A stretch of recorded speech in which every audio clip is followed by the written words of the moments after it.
जो बीजेपी ने वायदे किए हैं उनके प्रति लोगों को जगाया जाए। महिलाओं को 2100 रुपये देने के थे, गैस सिलेंडर 500 रुपये का था, पीआईडी 10 सालों में आज तक ना ठीक होने पे आई। प्रकाश सीपीआईएम का डिस्ट्रिक्ट सेक्रेटरी हूँ यहाँ।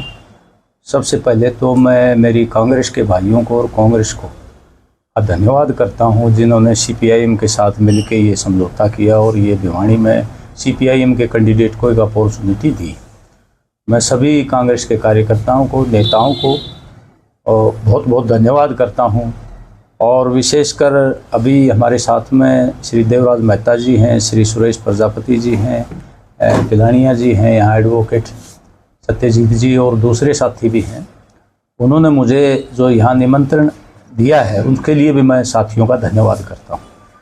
अब हम ये कहना चाहते हैं कि बीजेपी की सरकार बन गई। देखो, सरकार सभी की होती है और लोगों का जो जनमत आया है हम उसका स्वागत करते हैं, लेकिन लोगों की समस्याएं हल करनी चाहिए बीजेपी में, क्योंकि जो मुद्दे हैं, पीने का पानी का सवाल है, शहर का बहुत बुरा हाल है, सीवरेज का बहुत बुरा हाल है और कोई ध्यान नहीं दिया जा रहा था। नोटिस में लाने के बाद भी कोई ध्यान नहीं देते। इसी तरह खाद का मुद्दा जो हमारे कांग्रेस के साथियों ने बताया है। और अब एक बहुत बड़ा मुद्दा किसानों का बना हुआ है, जो तेल की पाइपलाइन जा रही है।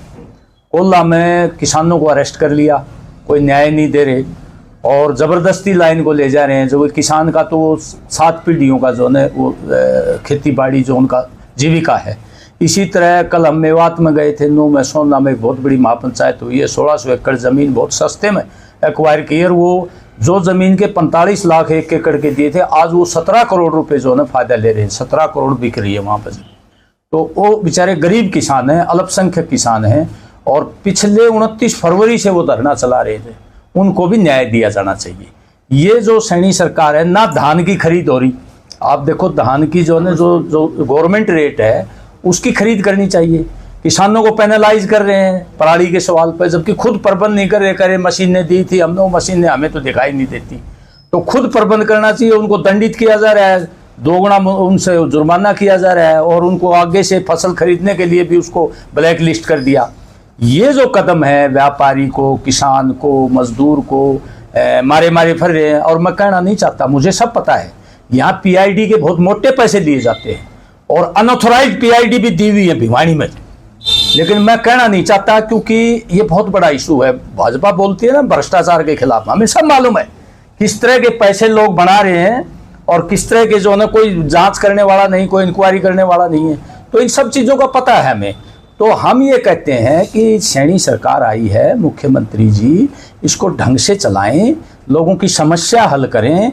अगर लोगों की समस्या हल नहीं करे, अब देखिए ना, उपभोक्ता फोरम नहीं जा रहे यहाँ पर से, वो जो ना रेलवे स्टेशन के पास है उपभोक्ता फोरम से, कितने वकीलों ने आंदोलन कर लिया, रिक्वेस्ट कर ली। अरे भाई, उसमें भी क्या दिक्कत है? जहां जुडिशरी का काम होता है वहां उसको लाने में क्या दिक्कत है? मुझे समझ में नहीं आती। वहां रिक्शा लेके बेचारे वकील जो ना पढ़ के जाते हैं। तो ये समस्याएं हल करें।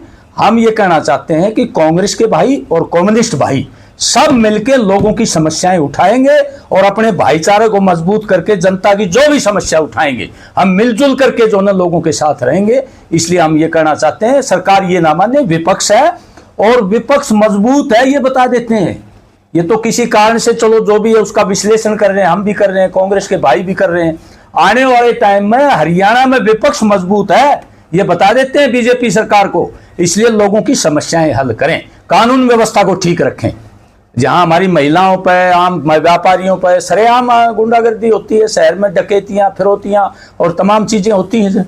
तो ये हम कहना चाहते हैं। और आज की मीटिंग बहुत अच्छी हुई है और मैं तो भाई कांग्रेस के भाइयों का धन्यवाद करता हूं, जो मेरे जैसे साधारण आदमी को उन्होंने अवसर दिया है। इसके लिए मैं हमेशा उनका जो है धन्यवादी रहूंगा। चुनाव के बाद त्यौहार आ गए, त्योहारों के बाद अब सब कांग्रेस वाले भी फ्री थे। हम सभी कार्यकर्ता आज इकट्ठे हुए हैं कि हमारे इस कांग्रेस संगठन को कैसे आगे मजबूत किया जाए, कैसे लोगों को जागरूक किया जाए। उसी बात पे आज मंथन और विचार विमर्श हुआ है। जो बीजेपी ने वायदे किए हैं उनके प्रति लोगों को जगाया जाए। भाई, उनके वायदे ये पूरे नहीं कर रहे। महिलाओं को 2100 रुपये देने के थे, चाहे अपना गैस सिलेंडर 500 रुपये का था। पीआईडी 10 सालों में आज तक ना ठीक होने पे आई, आज भी उसकी पोजीशन वही है। अखबार में रोज़ लिख देते हैं पीआईडी की त्रुटियां ठीक कर रहे हैं हम।